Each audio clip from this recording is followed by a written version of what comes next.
नमस्कार दोस्तों, math with Manu sir के ऑफिशियल यूट्यूब चैनल में आप सभी लोगों का हार्दिक स्वागत है।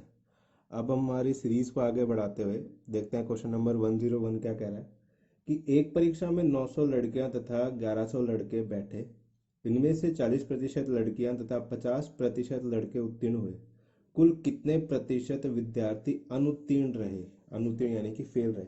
तो समझते हैं इस बात को कि एक परीक्षा में बॉयज और गर्ल्स बैठे हमारे सामने, बी और जी। ठीक है जी। अब मुझे क्या बोल रहा है कि मेरे पास में जो लड़के थे वो थे मेरे पास में 1100। ठीक है जी। और जो लड़कियां थी वो थी मेरे पास में 900। ठीक। इनमें से 40% लड़कियां तथा 50% लड़के उत्तीर्ण थे। 40% तो लड़कियां और 50% लड़के ये पास है।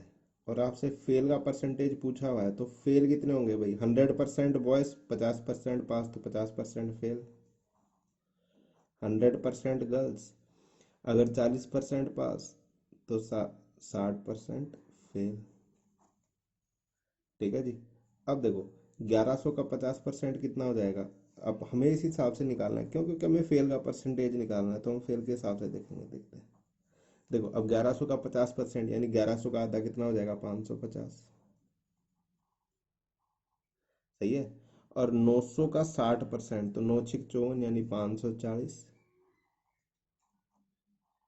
सही है। अब देखो, अब हमें क्या निकालना है यहाँ पे? अब हमें निकालना है कि कुल कितने प्रतिशत विद्यार्थी अनुत्तीर्ण रहे। तो अनुत्तीर्ण यानी कि फेल, तो 550 प्लस 540 कितने हो गए? 1090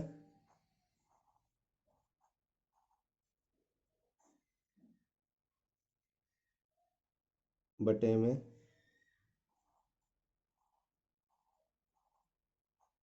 2000 और गुणा में 100। सही है जी। अब 3 जीरो से 3 जीरो कैंसिल हो गए, 2 जीरो ये, 1 जीरो ये। और 109 का आधा कितना होता है? 100 का आधा 50, 9 का आधा 4.5 यानी कि 54.5। सही है। 54.5% हमारा आंसर हो जाएगा दोस्तों। ठीक है जी। चलिए अगला सवाल देखते हैं। देखिए दोस्तों, अगला सवाल है क्वेश्चन नंबर 102। क्या कह रहा है? किसी परीक्षा में 60% विद्यार्थी अंग्रेजी में तथा 70% गणित में उत्तीर्ण हुए। यदि 20% विद्यार्थी दोनों विषयों में अनुत्तीर्ण रहे हों तो 2500 विद्यार्थी दोनों विषयों में उत्तीर्ण रहे हों तो कुल परीक्षार्थियों की संख्या कितनी है? तो क्या कह रहा है कि किसी परीक्षा में, अब ये अलग अलग देखना है हमें, तो इसको बात को समझते हैं हम। देखो क्या सिस्टम है हमारे पास में, जैसे कि ये हमारे पास में अलग अलग विषयों के लिए मैंने क्राइटेरिया बना लिया है यहाँ पे। ठीक है। तो अब यहाँ पे मेरे पास दो टाइप के सब्जेक्ट हैं। एक तो मेरे पास में इंग्लिश है, दूसरा मैथ है। एक तो इंग्लिश हो गई, दूसरा मेरे पास में मैथमेटिक्स हो गया। अभी क्या कह रहा है? किसी परीक्षा में 60% विद्यार्थी अंग्रेजी में तथा 70% गणित में पास है। तो 60% और 70%, और ये क्या है? पास। ये भी पास है और ये भी पास है। और एक बात और गई उसने, यदि 20% विद्यार्थी दोनों विषयों में, तो 20% विद्यार्थी, तो अब ये एरिया जो है, ये एरिया, ये ऐसा है जिसमें इंग्लिश का भी एरिया आता है, देखो, और मैथ का भी आ रहा है। तो ये कह रहा है कि दोनों तरफ 20% विद्यार्थी, 20% विद्यार्थी दोनों विषयों में अनुत्तीर्ण यानी कि फेल है। तो आप हमेशा एक चीज याद रखना कि आपको जो पास फेल का सिस्टम सेंटर में दिया रहेगा, अगर आपको सेंटर में फेल दे रखा है तो आपको दोनों तरफ फेल का सिस्टम पता करना पड़ेगा। तो आप एक चीज समझो इसको एक बार, कि अगर 60%, इसको भूल जाओ थोड़ी देर के लिए। ठीक है। क्योंकि ये जो 20% है ये इसी के अंदर आ रहा है, तो समझो कि इंग्लिश में अगर 60% पास है तो फेल कितने हुए होंगे? फेल हुए होंगे 40%। तो फेल हो जाएंगे 40%। ठीक है। दूसरी तरफ अगर पास 70 है तो फेल कितने हुए होंगे? 30%। अब एक चीज समझते हैं यहाँ पे। अब इसने मेरे को क्या करा? 2500 विद्यार्थी दोनों विषयों में उत्तीर्ण है, तो पास कितने हैं सही मायने में? पहले तो ये पता करना पड़ेगा। तो ये भी फेल है, ये भी फेल है। अब ये 20% है, इसमें भी आ रहा है, इसमें भी आ रहा है, तो यानी कि एक बार घटेगा। तो 40 परसेंट प्लस 30% माइनस 20%। ठीक है जी। तो अब 40 30 70, 70 में से 20 गया 50%, तो ये 50% क्या हो जाएगा, टोटल फेल। तो टोटल फेल मेरे पास में कितने हो गए, 50%। तो अगर टोटल फेल 50% है तो टोटल पास कितने हो जाएंगे, ये भी 50%। सही है। अब इसने क्या बोला है कि मेरे पास में 2500 विद्यार्थी दोनों विषय में उत्तीर्ण हैं। इसका मतलब टोटल पास 50% अगर बराबर है 2500 के, तो आपको कुल विद्यार्थियों की संख्या बतानी है, यानी 100%, यानी कि इंटू टू इधर करोगे, इंटू टू इधर करोगे, तो 25 दूना 50, यानी कि नंबर ऑफ स्टूडेंट्स कितने हो जाएंगे आपके पास में, 5000। सही है, और यही हमारा आंसर हो जाएगा दोस्तों। ठीक है जी। चलिए अगला सवाल देखते हैं दोस्तों। देखिए दोस्तों, अगला सवाल है क्वेश्चन नंबर 103। इसी टाइप का क्वेश्चन है। क्या कह रहा है सुनना। एक परीक्षा में 42% अभ्यर्थी गणित में तथा 52% अभ्यर्थी अंग्रेजी में अनुत्तीर्ण हुए। यदि 17% अभ्यर्थी दोनों विषयों में अनुत्तीर्ण हुए हों तो दोनों विषय में 46 अभ्यर्थी उत्तीर्ण हुए हों तो कुल अभ्यर्थियों की संख्या। तो समझना इस बात को, दो विषय आपके पास में, फिर से देखना है एक बार। ये एक विषय हो गया और ये आपका दूसरा विषय हो गया। सही है। तो एक परीक्षा में 42% और 52%, मैथ और इंग्लिश आपके पास में सब्जेक्ट है, मैथ और इंग्लिश। सही है। तो एक तरफ 42% और एक तरफ 52%, और ये दोनों क्या है, फेल है। ये भी फेल है, ये भी फेल है। और एक चीज और दे रखी है आपको, यदि 17% अभ्यर्थी दोनों विषयों में अनुत्तीर्ण है तो 17% दोनों तरफ फेल है। सही है। आपको क्या निकालना है, 46 अभ्यर्थी उत्तीर्ण हुए हैं, तो सबसे पहले आपको ये पता लगाना पड़ेगा कि पास कितने हुए हैं।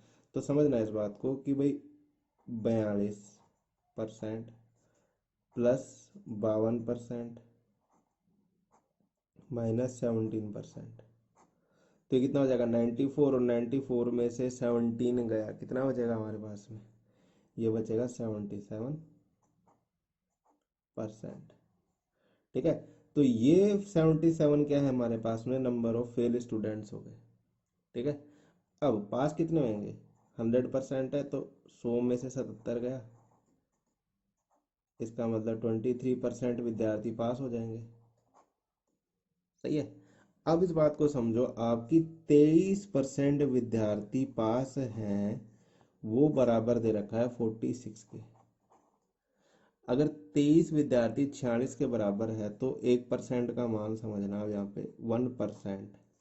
1% किसके बराबर हो जाएगा दोस्तों, 1% बराबर हो जाएगा 2 के। ठीक है जी। आपको मान किस चीज का पूछा हुआ है, आपको मान पूछा हुआ है कि तो कुल अभ्यर्थी कितने थे, तो आप इसको 100 से गुणा करोगे, क्योंकि 100% अभ्यर्थी होते हैं अपने आप में, और इसे भी 100 से गुणा करोगे, तो आपका आंसर कितना आ जाएगा, 200। सही है जी। चलिए अगला सवाल देखते हैं दोस्तों।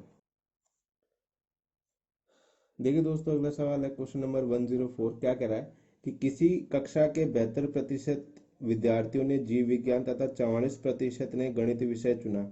यदि प्रत्येक विद्यार्थी ने जीव विज्ञान तथा गणित में से कम एक विषय चुना हो तो 40 विद्यार्थियों ने ये दोनों विषय चुने हो तो कक्षा में कुल कितने विद्यार्थी थे, क्या है। अब इसमें है ना, ये कम से कम है, इससे डरने की जरूरत नहीं है। हमें आपको ये चीज समझनी है कि आपके जो नंबर ऑफ स्टूडेंट होने चाहिए थे वो 100 होने चाहिए थे। ठीक है। यानी कि 72% प्लस 44% आपके 100% के बराबर होने चाहिए थे, पर ऐसा हो नहीं रहा है। ठीक है जी। क्योंकि आप एक चीज समझो, आपको देखो यहाँ पे आपको इस तरीके से दिया हुआ है और एक ये है आपका, दो विषय हो गए। सही है। अब क्या कह रहा है कि 72% विद्यार्थी तो जीव विज्ञान में, यानी कि मैं बायोलॉजी मान लेता हूँ इसको। ठीक है। और 44% मैथ्स में, तो मैथ में 44%, तो 72% और 44%। ठीक है। ये चुना गया विषय है इनके पास में, तो चुना गया है, तो पर ये 100% होने चाहिए थे, क्योंकि क्लास में आधे बच्चे एक विषय ले या फिर 40% ले तो 60% दूसरा लेंगे, पर यहाँ पे कुछ मामला अलग है। देखो 72 44 जोड़ोगे तो ये तो 100 से ज़्यादा निकल गया। अब कुछ विद्यार्थी ऐसे हैं जिन्होंने दोनों विषय लिए हैं, तो ये लोग क्या है, आंकड़ा खराब कर रहे हैं हमारे पास में। तो ये विद्यार्थी कितने आ जाएंगे हमारे पास में, अगर मैं 72% प्लस 44% जोड़ लूँ तो मेरे पास में कितना आ जाएगा, समझना इस बात को, 44%। तो ये हो जाएगा मेरे पास में, चार जो थे 7 4 11, यानी कि 116%, यानी कि 16% एक्स्ट्रा आ रहे हैं। इसका मतलब ये 16% मैंने यहाँ फिक्स कर लिए। ठीक है जी, इसका मतलब 16% विद्यार्थी ऐसे हैं जिन्होंने दोनों विषय लिए हैं। अब ये क्या कह रहा है, सुनना इस बात को, 40 विद्यार्थियों ने दोनों विषय चुने, तो 16% विद्यार्थी दोनों तरफ हैं और नंबर में कितने हैं, 40। ठीक है जी, आपसे पूछ रहा है कि कुल कितने विद्यार्थी है, तो देखो 4 से 4 बार, 4 चौक 16, यानी कि 4% बराबर अगर 10 के है, मैं इसको लिख देता हूँ, 4% अगर बराबर है 10 के। ठीक है जी, आपको तो मान चाहिए 100% का, इसका मतलब इसको 100 बनाओगे 25 से इंटू करोगे, इसको 100 बनाओगे, इसको भी 25 से इंटू करोगे, तो मेरा आंसर कितना आ जाएगा, 250। सही है। चलिए अगला सवाल देखते हैं दोस्तों। देखिए दोस्तों, अगला सवाल है क्वेश्चन नंबर 105। क्या कह रहा है कि एक कक्षा के 3 सेक्शन है जिनमें क्रमशः 40 50 तथा 60 छात्र हैं। इनमें से क्रमशः 10%, 20% तथा 10% उत्तीर्ण हुए। पूरी कक्षा में कितने प्रतिशत विद्यार्थी उत्तीर्ण हुए। बिल्कुल सिंपल सा क्वेश्चन है, समझना है इस बात को। आपके पास में 3 सेक्शन है, सेक्शन फर्स्ट, सेकंड और थर्ड। ठीक है जी, अब इसमें क्या कह रहा है कि आपके पास में पहले में 40 है, दूसरे में 50 है और तीसरे में 60। ठीक है भाई, तो टोटल स्टूडेंट कितने हो गए आपके पास में, कितने हो गए, देखो 60 50 110 और 40 150। सही, ये तो हो गए टोटल नंबर ऑफ स्टूडेंट। अब क्या कह रहा है, इसमें पासिंग परसेंटेज दे रखा है और आपको टोटल परसेंटेज पूछ रहा है, तो पासिंग परसेंट कितना दे रखा है, 10%। ठीक है, इधर दे रखा है मेरे को 20% और फिर से दे रखा है 10%। तो देखना, 40 का 10% कितना होगा, 4। 50 का 20% कितना होगा, 10। और 60 का 10% कितना होगा, 6। तो ये वो विद्यार्थी हैं जो मेरे पास में पास हो गए, और नंबर कितना हो गया इनके पास में, 6 4 10 और 10 20, यानी कि 150 में से 200 पास। तो आप ये 20 स्टूडेंट जो है वो पास हुए हैं आपके। सही है, तो 150 में से 20 पास है आपके पास में, तो 20/150 और इंटू 100। सही है, तो अब इसको काटेंगे तो हमारे पास में आंसर कितना आ जाएगा, देखते हैं एक बार। देखो 0 से 0 गया, 5 3 15, 5 दूना 10, 20 दूना 40/3, और 40/3 को अगर आप मिश्र भिन्न में लिखते हो तो कितना हो जाएगा, 13 सही 1/3%। और यही क्या हो जाएगा, आंसर हो जाएगा। ठीक है जी, चलिए अगला सवाल देखते हैं दोस्तों।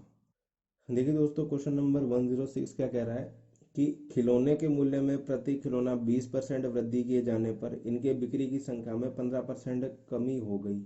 खिलौने के बिक्री मूल्य में कितना परिवर्तन हुआ। बिल्कुल सिंपल है, ए बी फॉर्मूला लग जाएगा। ए बी फॉर्मूला कैसे लगाओगे आप भाई, plus minus A plus minus B और plus minus A B upon 100। एक तो ये तरीका है, ये आप सॉल्व कर लोगे आराम से। दूसरा एक और तरीका था, या फिर करके बताता हूँ। देखो क्या हो रहा है मेरे पास में, 20% माइनस 15% प्लस माइनस माइनस 20 × 15 कितना हो जाएगा, 300 और बटे 100।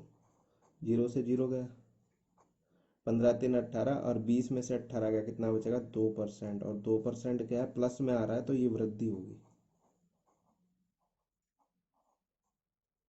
ठीक है जी, देखिए दोस्तों, अगला सवाल है क्वेश्चन नंबर 107। क्या कह रहा है, अजय अपने वेतन का 25% घर के किराए पर, 5% खाद्यान्न, 15% यात्रा, 10% कपड़ों पर खर्च करता है तथा 27,000 की बचत करता है। अजय की मासिक आय कितनी है। तो देखो, अब ये जो खर्चा कर रहा है उसको अलग कर लो और फिर जो बच जाएगा वो बचत हो जाएगी। तो देखो 25% प्लस 5%, 30%, 30 और 15 45, 45% प्लस 10% 55%। ठीक है जी। तो 55% जो है, 55% तो इसने खर्चा कर दिया। तो आप एक चीज समझो कि 55% अगर आपने खर्च कर दिए तो आपके पास में बचेंगे कितने। भाई आपकी आय 100% होगी तो आप कहोगे सर 45% बच जाएंगे। ये 45% क्या हो गई, बचत हो गई। सही है। तो 45% जो बचत हो गई ये रुपए में भी दे रखी है, यानी कि 45% बराबर हो जाएगा किसके, 27,000 के। ठीक है। अब इसको काट लेते हैं, ये कितना जाएगा, 9 से 5 बार, 9 5 45 और 9 तिया 27। सही है। यानी कि 5% जो है ये बराबर हो जाएगा 3,000। इसको 20 से गुणा करेंगे तो ये 100 हो जाएगा। क्यों पूछा गया है आपसे मासिक आय कितनी है, तो इसको भी 20 से गुणा कर देंगे। सही है। 3 दूना 6 और 4 जीरो, यानी कि उसकी आय कितनी हो जाएगी, 60,000 रुपये। सही है। चलिए अगला सवाल देखते हैं दोस्तों। अगला सवाल है क्वेश्चन नंबर 108। क्या कह रहा है कि कौशल के मासिक वेतन का 12% नंदिनी के मासिक वेतन के 16% के समान है। ठीक है जी। यानी कि कौशल, मैं कैसे लिख देता हूँ कौशल को, कौशल, देखिए दोस्तों अगला सवाल है क्वेश्चन नंबर 108। क्या कह रहा है, कौशल के मासिक वेतन का 12% नंदनी के मासिक वेतन के 16% के समान है। सुरेश का मासिक वेतन नंदनी के मासिक वेतन का आधा है। सुरेश का वार्षिक वेतन यदि 1,08,000 रुपये हो तो कौशल का मासिक वेतन कितना है। ठीक है जी। तो अब समझते हैं इस बात को। क्या कह रहा है, कौशल को मैं कैसे लिख लेता हूँ, कौशल का मासिक वेतन का 12%, यानी कि कौशल का 12% इंटू 12%, नंदनी के मासिक वेतन के 16% बराबर है एन से नंदनी के मासिक वेतन का 16%। ठीक है जी। तो ये इसको मैं हल कर लेता हूँ डायरेक्ट ही। ये हो जाएगा मेरे पास में 4 तिया 12, यानी कि 3 के और 4 चौक 100 का बराबर 4 एन के। ठीक है भाई। यानी कि के अनुपात एन, 4:3 के। ये मेरे पास में पहली बात आ गई। अब दूसरी बात ये बोल रहा है यहाँ पे कि सुरेश के मासिक वेतन नंदनी के मासिक वेतन का आधा है। सुरेश का जो भी मासिक वेतन है वो नंदनी के मासिक वेतन का आधा है। ठीक है भाई। यानी कि ये यहाँ पे 2 हो जाएगा। अब दोनों में एन आ रहा है, अनुपात में अच्छी तरीके से पढ़ा है कि इन दोनों को बराबर करना है। तो इसको 2 से गुणा करोगे, इसको 3 से गुणा करोगे, तो के अनुपात एन अनुपात एस। तो देखो इसको 2 से गुणा करोगे तो ये भी 2 से गुणा करोगे, कितना हो जाएगा, 8। सही है। अब नंदनी के लिए क्या हो जाएगा, 3 दूना 6 और सुरेश के लिए कितना हो जाएगा, 3। यानी कि ये तो हो गया इनका अनुपात वेतनों का। अब क्या कह रहा है कि सुरेश का वार्षिक वेतन जो है ना वो 1,08,000 है। तो 1,08,000 जो मुझे दिया हुआ है ना यहाँ पे वार्षिक है, तो 1,08,000। सही है। ये मेरे पास में वार्षिक है, तो आप समझो इस बात को, मासिक कितना हो जाएगा भाई, आप 12 का भाग लगाओगे तो 1 महीने का निकल के आ जाएगा। क्यों, मासिक पूछा हुआ है, 12 नाम 108 होता है, 9,000 रुपये। इसका मतलब सुरेश का जो मासिक वेतन है वो कितना आ जाएगा, 9,000 रुपये हो जाएगा क्या। अगर सुरेश का मासिक वेतन 9,000 है तो यानी कि इसका मतलब समझो आप 3 यूनिट जो है वो बराबर हो जाएगी 9,000 के। अगर 3 यूनिट 9,000 के बराबर है तो 1 यूनिट का मान कितना हो जाएगा, 3,000। आपसे पूछा क्या है, कौशल का मासिक वेतन, तो कौशल यानी कि ये तो 8 × 3, 8 यूनिट का मान चाहिए आपको, दोनों पक्षों में 8 का गुणा करना पड़ेगा। तो 8 दिया कितना होता है दोस्तों, 24। ठीक है। इसका मतलब इसका आंसर कितना हो जाएगा, 24,000। सही है। चलिए अगला सवाल देखते हैं दोस्तों। Question number 109। क्वेश्चन नंबर 109 क्या कह रहा है कि कोई व्यक्ति अपनी आय का 80% खर्च करता है। निर्वाह खर्च में वृद्धि होने के कारण उसके खर्च में 37 सही 1/2% की वृद्धि होती है। तथा उसकी आय में 16 से 2/3% की वृद्धि होती है, उस व्यक्ति की वर्तमान बचत कितनी है। तो बचत की बात करना चाह रहा है आपसे। तो अब समझो इस बात को पहले कि भाई सबसे पहले आपको कुछ इसकी जो आय है वो माननी पड़ेगी। ठीक है। अब आय मानने का तरीका यहाँ पे क्या रहेगा, सबसे पहले वो समझते हैं। अब जैसे 80% है तो 80% का मतलब कितना होता है, आप इसको भिन्न में लिखोगे तो ये कितना हो जाएगा 80%। समझना इस बात को, 80% ये हो जाएगा आपके पास में 4/5। सही है। दूसरा आपके पास में 37.5%, 37 से 1/2%, तो ये किसके बराबर हो जाएगा 3/8 के। सही है जी। अगला मेरे पास में है 16 से 2/3%। तो 16 से 2/3% जो है ये किसके बराबर हो जाएगा 1/6 के। सही है। तो आपको इन तीनों का लैसे लेना है, तो 5, 8 और 6 का लैसे आ जाएगा आपके पास में, लैसे 120। सही है। इसका मतलब आप जो आय मानेंगे वो कितनी मान लोगे 120 मान लोगे। अब ये 120 मानने का कारण क्या है, क्योंकि ये 120 है ना, वो ऐसा नंबर है जो इन तीनों से है। भाई 80% को आप भिन्न में बदलोगे तब भी कटेगा, ठीक है, 37.5% से तब भी कटेगा। और हमेशा जब भी प्रतिशत से प्रतिशत में मान निकालने होते हैं ना दोस्तों, तब हम क्या है कि कुछ भी मान सकते हैं। ये चीज़ ध्यान रखना, ठीक है। ये पीछे मैं बता चुका हूँ, बार बार इस चीज़ को बताता रहूंगा। जब भी इस पॉइंट को डिस्कस करने की जरूरत पड़ेगी मैं बार बार बताऊंगा आप इस चीज़ को, ठीक है जी। तो लेसे 120, अब ये लेसे का मतलब क्या है वो समझना। लेसे का मतलब यहाँ पे हो गया मेरे पास में इस आदमी का वेतन, ठीक है जी। इस आदमी का वेतन कितना हो गया मेरे पास में 120 हो गया। अब सिस्टम क्या है कि 120 जब वेतन हो गया तो कह रहा है कि 80% जो है 80% ये आदमी खर्च करता है। तो 120 का 80%, तो 120 का 80% का मतलब कितना हो गया 4/5 हो गया। सही है जी। तो 24 पंजू 120, 24 चौक 96, यानी कि 96 रुपीज ये आदमी खर्च कर देता है। ठीक है जी। 96 रुपीज ये आदमी खर्च कर देता है। इसका मतलब अब ये 96 रुपीज खर्च कर रहा है। अभी क्या कर रहा है, निर्वाह खर्च में वृद्धि होने के कारण उसके खर्च में 37 से 1/2% की वृद्धि होती है। ठीक है जी। तो अब 96 का 37 से 1/2, यानी कि 3/8 निकाल दो, या फिर डायरेक्ट 3/8 निकाल के तो 96 में जोड़ दो। और ऐसा नहीं करो आप तो फिर आप कितना करोगे 11/8 कर लो उसको। 3/8 कितना हो जाएगा इसको, देखो 12 × 96 होता है, 12 × 96। सही है। और 12 आती है 36। सही है। तो आप इन तीनों को जोड़ोगे तो 9 और 3 120, 6 132, यानी कि 96। थोड़ा इसको साइड में कर लेते हैं, 96 प्लस 36, 132 हो गया है मेरे पास में। और इसने क्या बोली, एक बात और बोली थी कि उसकी आय में 16 से 2/3% की वृद्धि होती है। तो 16 से 2/3% की वृद्धि का मतलब क्या हुआ कि आपकी जो आय है 120, उसके अंदर वृद्धि कितने की हुई है 16 से 2/3%। तो 16 से 2/3% यानी कि 7/6। सही है। 6 से कितनी बार जाएगा ये, 6×2 = 12, यानी कि 20 बार, और 7×2 = 14, यानी कि 140। सही है। ये 140 मेरे पास में हो गया। तो कह रहा है कि वर्तमान बचत, तो आपके 8 रुपए की बचत हुई है। सही है। तो ये हो जाएगा 8/140 और गुणा 100। सही है। 0 से 0 गया, ये चला जाएगा 2 से 4 बार, और ये चला जाएगा 2 से 7 बार, यानी कि 40/7। और 40/7 को आप हल करोगे तो कितना करोगे, देखो 7×5 = 35 और 5 = 40, यानी कि 5×5 = 7% क्या हो जाएगा, हमारा आंसर हो जाएगा दोस्तों। ठीक है जी। चलिए अगला सवाल देखते हैं दोस्तों।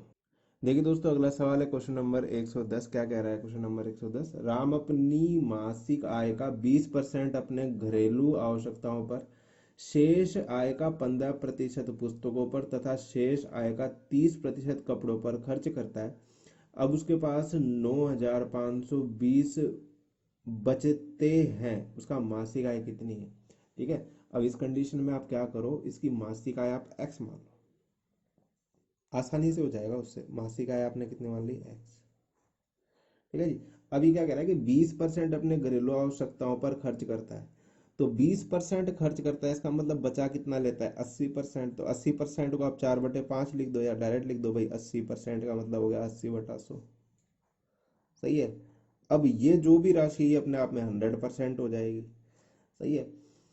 अब ये 100% हो गई, तो अब ये क्या कह रहा है कि 15% पुस्तकों पर शेष आय का, यानी कि शेष ये आय बची, इसका 15% पुस्तकों पर खर्च कर रहा है। तो 15% अगर खर्च करता है तो बचाता है कितना, 85%, यानी कि 85/100। इसके बाद में क्या कह रहा है कि शेष आय का 30% कपड़ों पर खर्च करता है। 30% खर्च करता है, इसका मतलब बचा कितना रहा है, 70।